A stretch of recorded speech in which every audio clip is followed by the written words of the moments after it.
السلام علیکم ورحمۃ اللہ وبرکاتہ۔ آج میں آپ کو بتانے جا رہا ہوں ایک ضروری مسائل۔ کچھ بھائی پوچھتے ہیں کہ مفتی صاحب کامنٹس کرتے ہیں، بتا دیجئے کہ اگر کسی شخص کو اگر دعائے قنوت یاد نہ ہو تو وتر کی نماز کس طرح پڑھیں، کس طرح ادا کی جائے۔ تو اب سب سے پہلے ضروری بات یہ سمجھ لیجئے کہ دعائے قنوت کا یاد کرنا بہت ہی ضروری ہے، بہت مشکل نہیں ہے، آسان ہے۔ آپ 2-4 دن 6 دن میں آپ اس کو آسانی سے یاد کر سکتے ہیں۔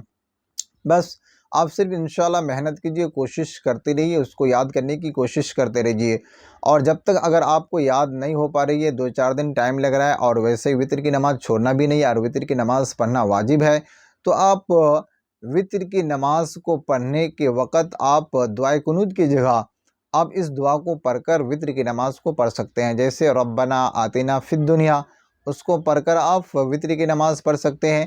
ہاں، اگر کسی شخص کو یہ بھی اگر یاد نہیں ہے تو آپ اس کی جگہ پر اللہم اغفر لی، اللہم اغفر لی، اللہم اغفر لی 3 مرتبہ کہیں اس کو، اور اس کے بعد رکوع میں چلے جائیں اور پھر نماز کو اپنی مکمل کریں، اپنی نماز کو پورا کریں۔ تو آپ یہ نہ سوچیں کہ بس ربنا آتنا فی الدنیا سے میرا یا پھر اللہم اغفر لی سے میرا کام چل رہا ہے تو مجھے اب دعائے قنوت یاد کرنے کی ضرورت نہیں ہے۔ نہیں میرے بھائی، آپ کو وتر کی نماز میں دعائے قنوت کو یاد کرنا بہت ہی ضروری ہے، اور دعائے قنوت کو پڑھنا یہ سنت ہے، اور سنت کو اگر آپ چھوڑ دیں گے تو آپ سنت کو چھوڑنے کا گنہگار ہو جائیں گے۔ اور اسی لیے میرے عزیز بھائیوں، ہمیں دعائے قنوت کو یاد کریں، ہم اچھی طریقے سے یاد کریں۔ اگر جب تک یاد نہیں ہو پا رہا ہے تو آپ وتر کی نماز میں آپ ربنا آتنا فی الدنیا، یا پھر اگر اس کو بھی اگر آپ کو یاد نہیں ہے تو اللہم اغفر لی، اللہم اغفر لی 3 مرتبہ کہہ کر آپ اپنی نماز کو مکمل کر سکتے ہیں۔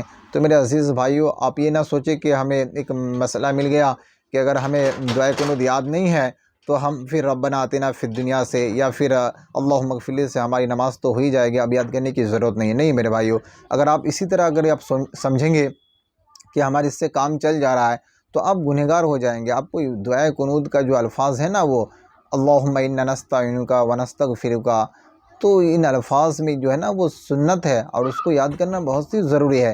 آپ یہ نہ سوچیں کہ ہم یاد نہیں کریں گے اور ہماری نماز اسی طرح ہو جائے گی۔ نہیں، آپ یاد کرنے کی کوشش کیجئے، محنت کیجئے، انشاءاللہ آپ جد و جہد کرتے رہیے، اس کو یاد کیجئے۔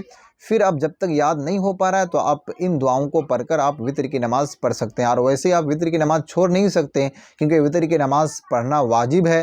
تو اسی لیے انشاءاللہ آپ ان دعاؤں کو پڑھتے رہیے، پڑھ کے آپ اپنی نماز کو پوری کیجئے، اور جب آپ کی دعائے قنوت یاد ہو جائے تو انشاءاللہ پھر آپ دعائے قنوت کو پڑھ کر آپ وتر کی نماز پڑھ سکتے ہیں۔ تو ایک ضروری مسائل میں نے آپ کو بتا دیا، انشاءاللہ مجھے امید ہے کہ آپ کو پسند آئی ہوگی۔ برائے مہربانی آپ اس کلپ کو شیئر کریں، اپنے دوستوں تک بھی بھیجیے۔ السلام علیکم ورحمۃ اللہ وبرکاتہ۔